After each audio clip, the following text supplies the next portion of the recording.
For Philo, scripture was not literal but allegorical. Allegorical in such a way that he went against many cherished Hebrewisms.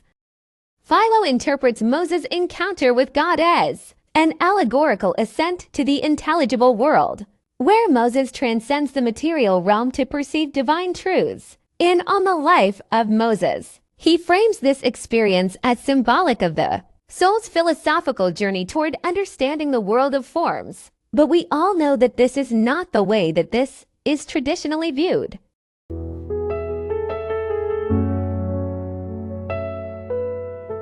The Hebrew Bible treats Moses' encounter with God as a real, historical event. Moses physically ascends Mount Sinai and receives the Torah, a tangible expression of God's will. Exodus 19:20. Jewish thought emphasizes the literal and covenantal aspects of Moses' experience, focusing on the giving of the law and God's direct communication with his people.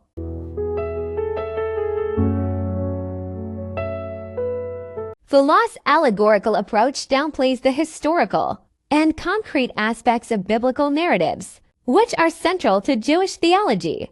By interpreting Moses' ascent as symbolic of philosophical enlightenment, Philo shifts the focus from the covenantal relationship to an abstract, metaphysical framework. This, of course, undermines the whole Exodus narrative and Jewish enslavement in Egypt.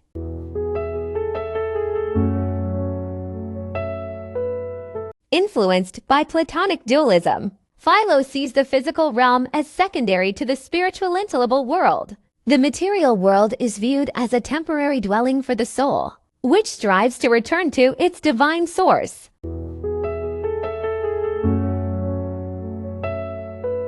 In contrast, Hebrew thought embraces the integration of the physical and spiritual realms. The material world is seen as a stage for fulfilling God's commandments, mitzvot, and a place where divine purposes are realized. For example, the construction of the tabernacle demonstrates that God's presence can dwell within the physical world, sanctifying it and bringing God's essence to it.